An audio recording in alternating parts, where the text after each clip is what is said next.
Alright guys, welcome back to the channel. Today we are going to be playing the Stanley Parable. It's a game about choices. You have the choice to do something, you have the choice not to do something, and the game plays along how you make those choices. So, let's get into it. Let's do it. This is the story of a man named Stanley. Stanley worked for a company in a big building where he was employee number 427. Employee number 427's job was simple. He sat at his desk in room 427 and he pushed buttons on a keyboard. Orders came to him through a monitor on his desk, telling him what buttons to push, how long to push them, and in what order. This is what employee 427 did every day of every month of every year. And although others might have considered it soul-rending, Stanley relished every moment that the orders came in, as though he had been made exactly for this job. And Stanley was happy. And then one day, something very peculiar happened. Something that would forever change Stanley. Something he would never quite forget. He had been at his desk for nearly an hour when he realized that not one single order had arrived on the monitor for him to follow. No one had showed up to give him instructions, call a meeting, or even say hi. Never in all his years at the company had this happened, this complete isolation. Something was very clearly wrong. Shocked, frozen solid, Stanley found himself unable to move for the longest time. But as he came to his wits and regained his senses, he got up from his desk and stepped out of his office. Alright, let's do this. So we are, so as I said, with this game, it is about... Stanley thought to himself, am I sure that the orders stopped coming in? How is that possible? They never stopped. Surely I was mistaken. No, the orders were still missing. For now. Yeah, so the narrator basically narrates what we're doing, and the multiple different choices. Let's head on through.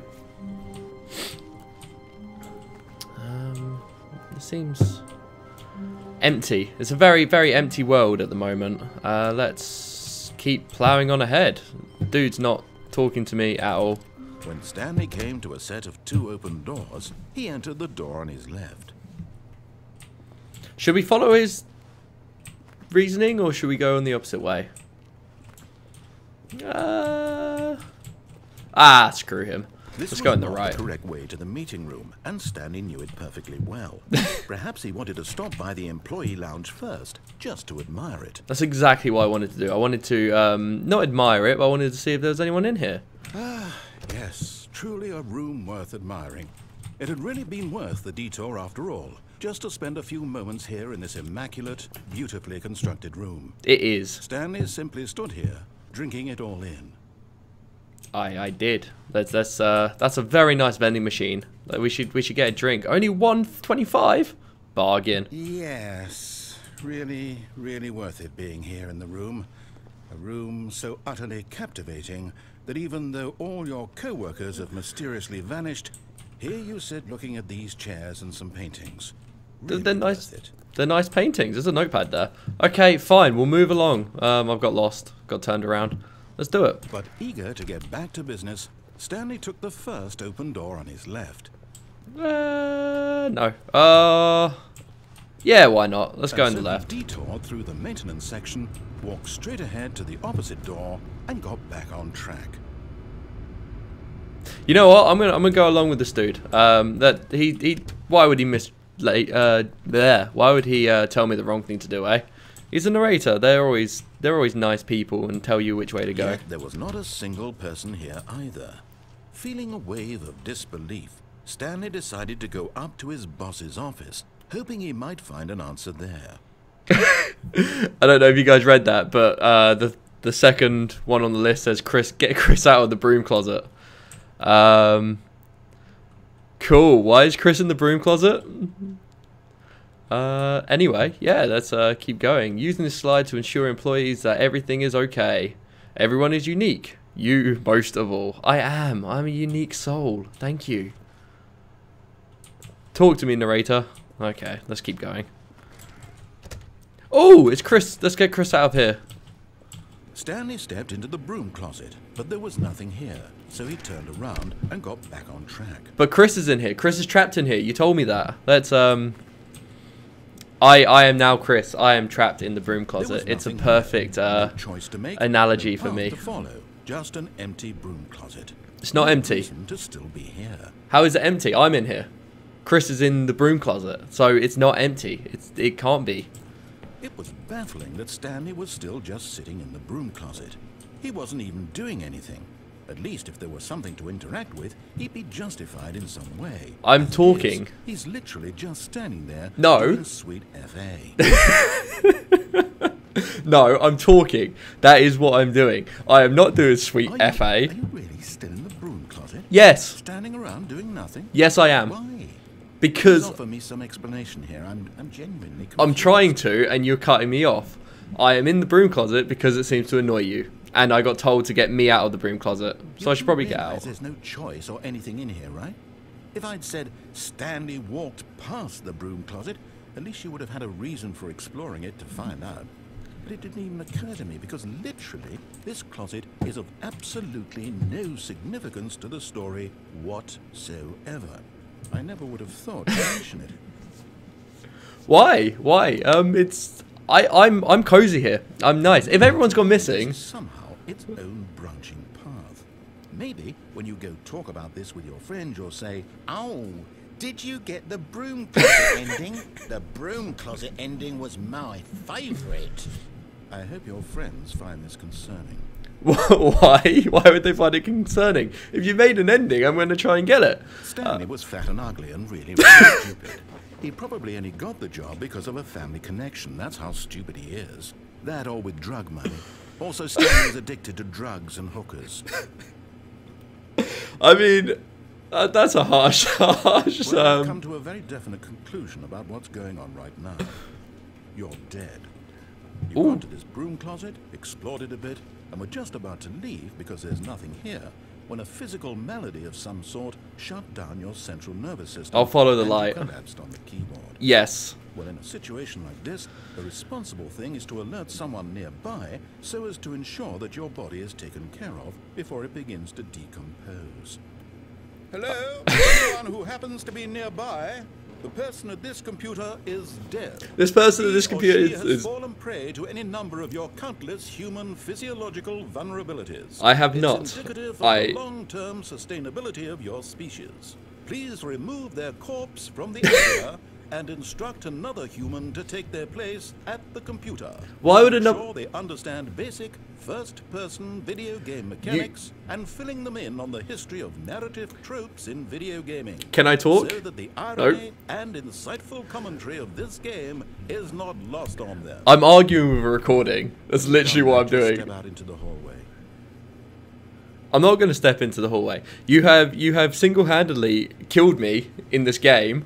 I am now officially dead, and you have, you've insulted me very much, and I don't think that he's going to talk again.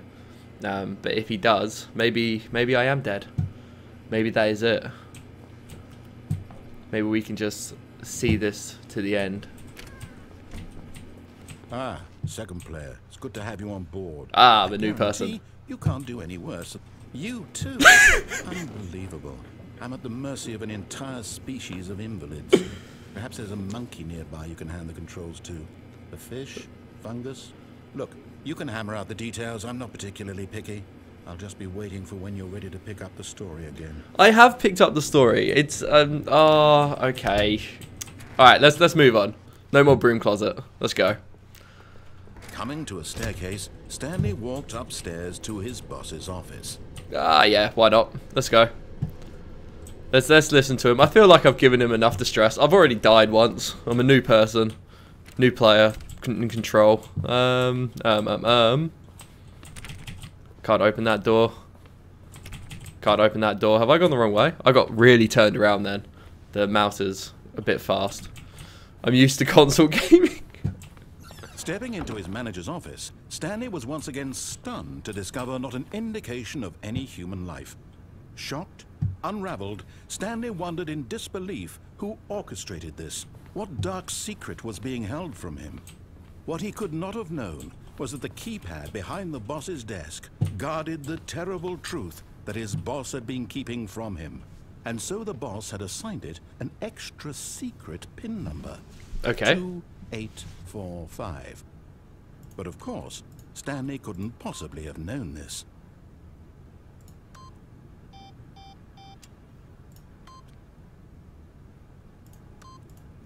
Alright, we did it. Incredibly, by simply pushing random buttons on the keypad, Stanley happened to input the correct code by sheer luck. Is that locked? Amazing.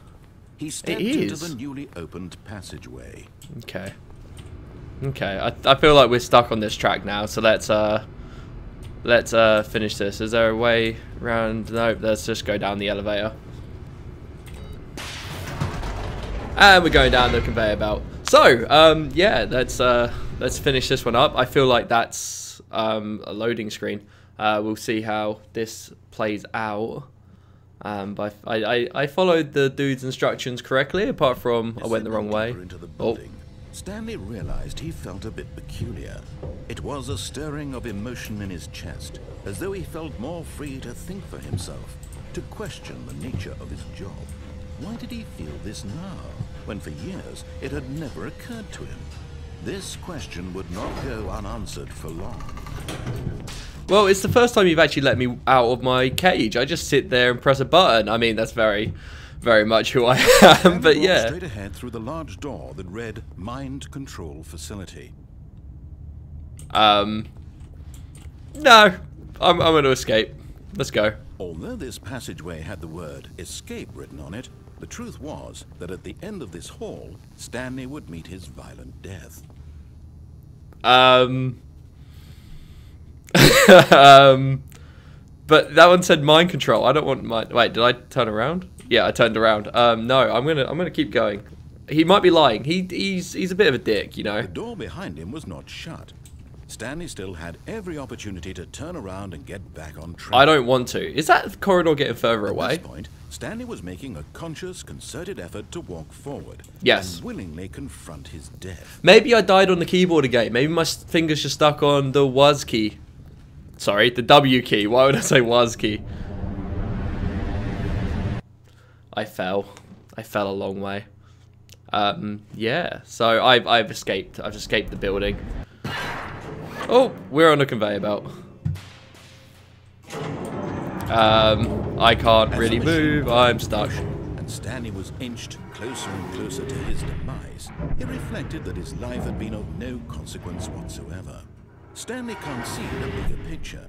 He doesn't know the real story, trapped forever in his narrow vision of what this world is.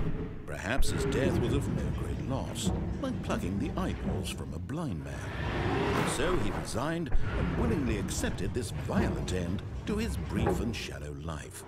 Farewell, Stanley. I can't press any buttons. I'm dead. Oh. Farewell, Stanley, cried the narrator, as Stanley was led helplessly into the enormous metal jaws.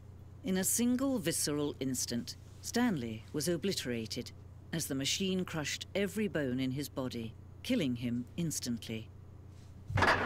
But I'm what? What? No, I'm alive. Cool. Did not expect to get out of there. The Stanley Parable. And yet it would be just a few minutes before Stanley would restart the game, back in his office, as alive as ever. What exactly did the narrator think he was going to accomplish? This is a very white room. Every path you can walk has been created for you long in advance. Death becomes meaningless, making life the same.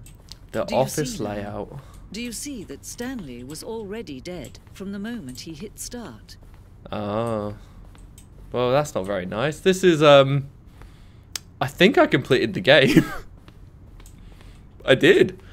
Cool. There's all those branching stories and I did it. I finished the game in one go. Anyway, thanks guys for watching. If you guys are interested in any of my other videos, check out the links to the right. If you want to subscribe, check out my nice new subscribe button below me. We'll be continuing with Stanley Parable in the next video, and we'll hopefully see you then. Bye bye.